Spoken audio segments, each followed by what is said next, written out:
E hoje é dia de receber nosso comentarista das quintas-feiras, o empresário Roberto Cavalcante.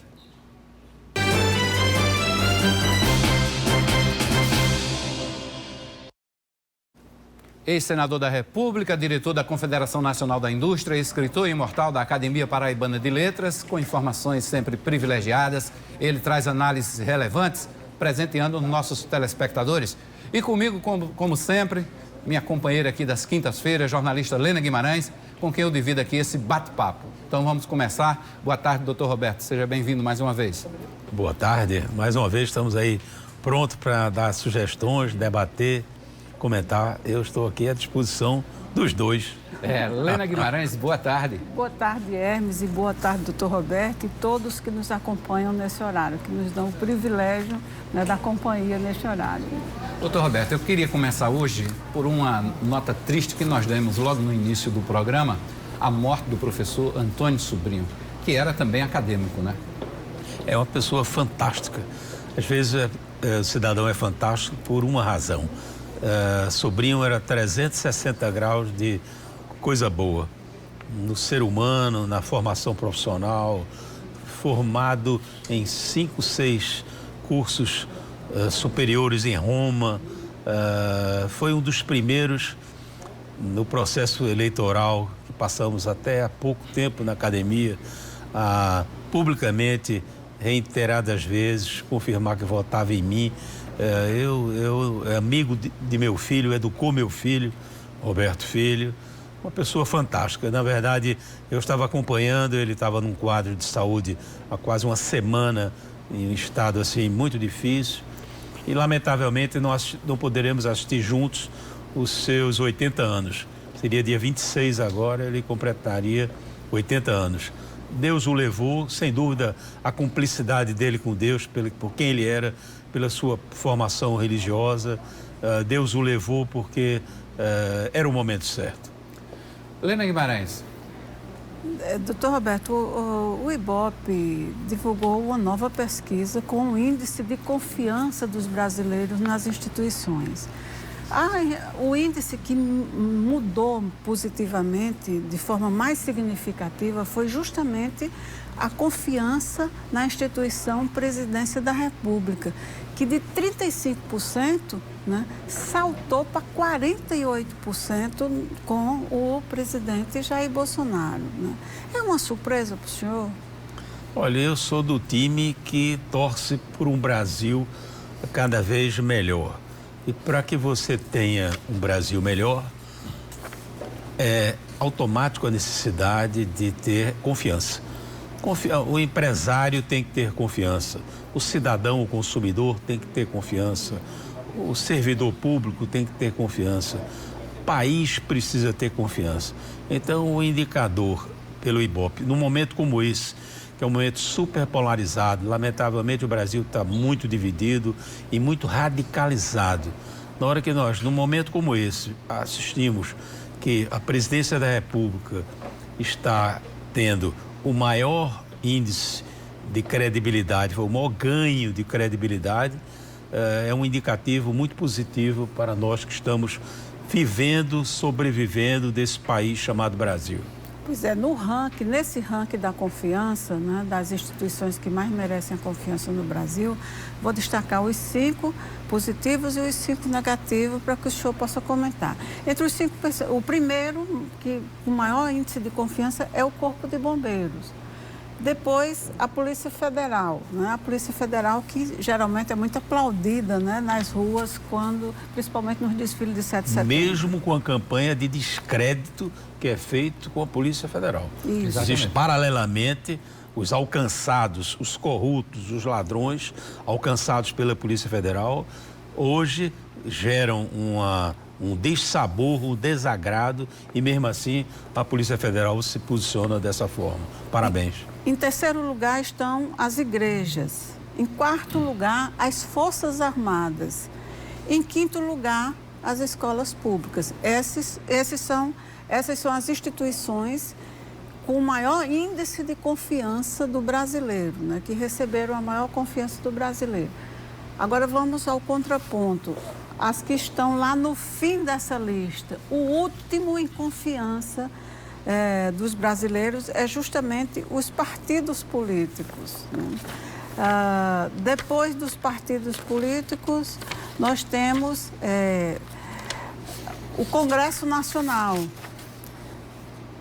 Em terceiro lugar, o terceiro mais ruim, né? O governo da cidade onde a pessoa, onde o entrevistado estava.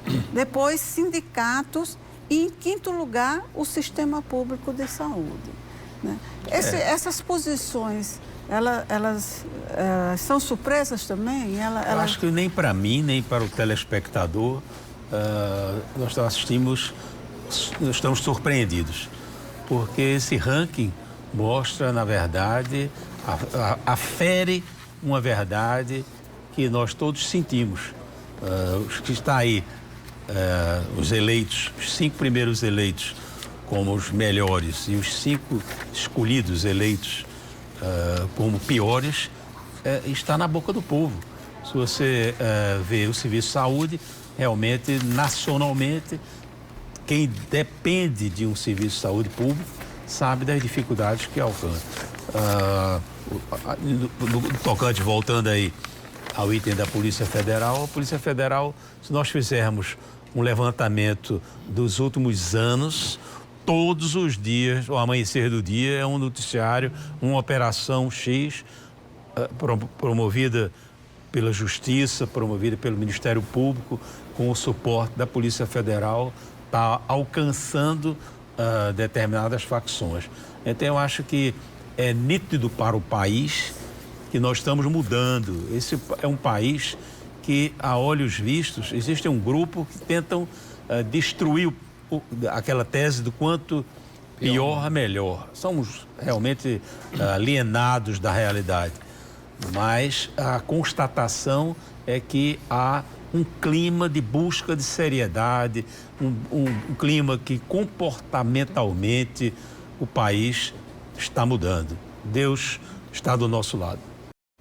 Como a gente está recebendo aqui nessa quinta-feira o nosso comentarista, todas as quintas, aliás, ele está aqui, o empresário Roberto Cavalcante, que é ex-senador da República, diretor da Confederação Nacional da Indústria, escritor e imortal da Academia Paraibana de Letras, a gente vai retomar esse tema do artigo Estou Chocado, que se viu aí de base para esse requerimento de João Dantas lá na Câmara de Campina Grande, e ele já vai encaminhar não só a senadores e deputados federais, mas também ao Ministério Público. Um alerta mais do que importante e oportuno. É muito gratificante quando você toca num assunto, que esse assunto tem uma repercussão. Aí não vai nenhuma vaidade pessoal, mas na verdade é a missão do cidadão. Eu me considero, quando escrevo ali no Jornal Correio nas quintas e nos domingos, é o cidadão Roberto querendo transmitir alguma coisa. E eu constatei em loco a situação que se encontra os canais leste da transposição. E é desesperador. É angustiante você ver uma obra faraônica como aquela, uma obra redentora como aquela, na verdade, num estado de físico, num estado de manutenção muito precário. Falhas inegáveis, muito bem levantadas pelo Ministério Público Federal, e falhas também da operação. Existe talvez uma não materialização do que é um canal, um sistema de adutor, transposição, que na verdade de águas, com a sua operação. Se você deixar um canal, deixar um recipiente ao sol, ao tempo, sem água, ele sem dúvida ele vai ter um dano maior. Então, eu fiquei muito grato aí à Câmara de Campina Grande, aos deputados que abraçam essa causa, porque ela é inevitável, e a Paraíba é o maior beneficiário das duas transposições, da leste como da norte. É exatamente o nosso estado, o mais beneficiado. E ainda vem aí o terceiro eixo, né? O eixo de Piancó, né? Que vai garantir o abastecimento de toda aquela população ali do Vale do Piancó, e inclusive a região de Patos, né? Só quem convive com o semiárido tem ideia do que é água. Às vezes aqui a população que vive à beira do mar, ela não sente na pele o que é.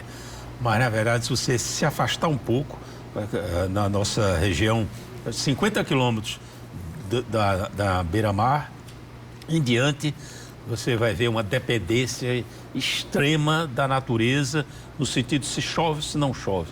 Na hora que você tem um canal que permite, pelo menos, assegurar o consumo humano, a irrigação, os complementos empresariais, industriais que aconteçam, são complementares.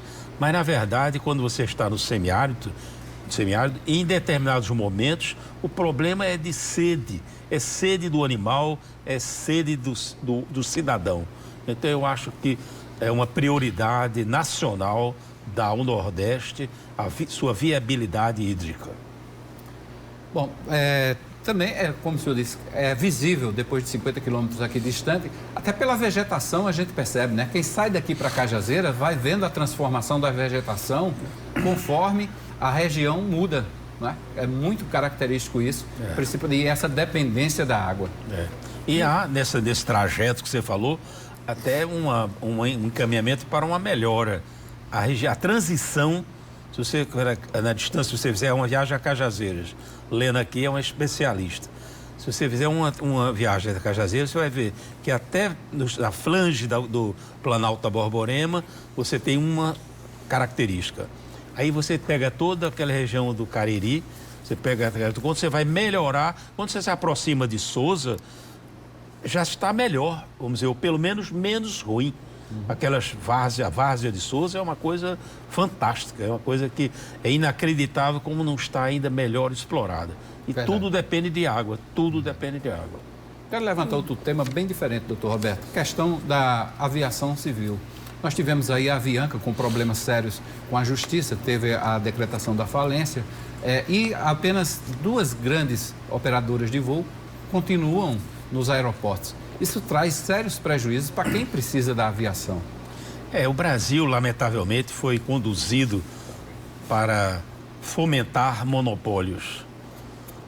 Você tem eletricidade, só um tal mês. Você vai com aviação, eram 3, 4 empresas, hoje 2 lideram. Tem uma terceira empresa, em um nível um pouco mais baixo, mas, na verdade, a saída de mercado da Avianca, ela proporcionou a folga comercial das 2 empresas que hoje operam. Há poucos minutos atrás eu tive essa constatação. Nós estamos enviando 2 profissionais nossos a São Paulo e minha secretária, que estava encarregada de fazer as cotações para verificar o preço que estão essas passagens, chegou para mim surpresa e disse: doutor Roberto, está um horror. Nós não conseguimos comprar mais passagens ao preço que comprávamos. Hoje, para ir e voltar a São Paulo, cada passagem está mais de R$ 2.500 para ir e voltar. Então, o que é isto? Identificado por ela própria. Isso é fruto, nós estávamos na polarização de 2 empresas, estão com seus aviões lotados e praticam o preço que querem. Você vai comparar com qualquer outro país do mundo, exemplo de país desenvolvido e país democrático, país que é economia pujante, Estados Unidos, você tem centenas e centenas. O mesmo acontece com os bancos.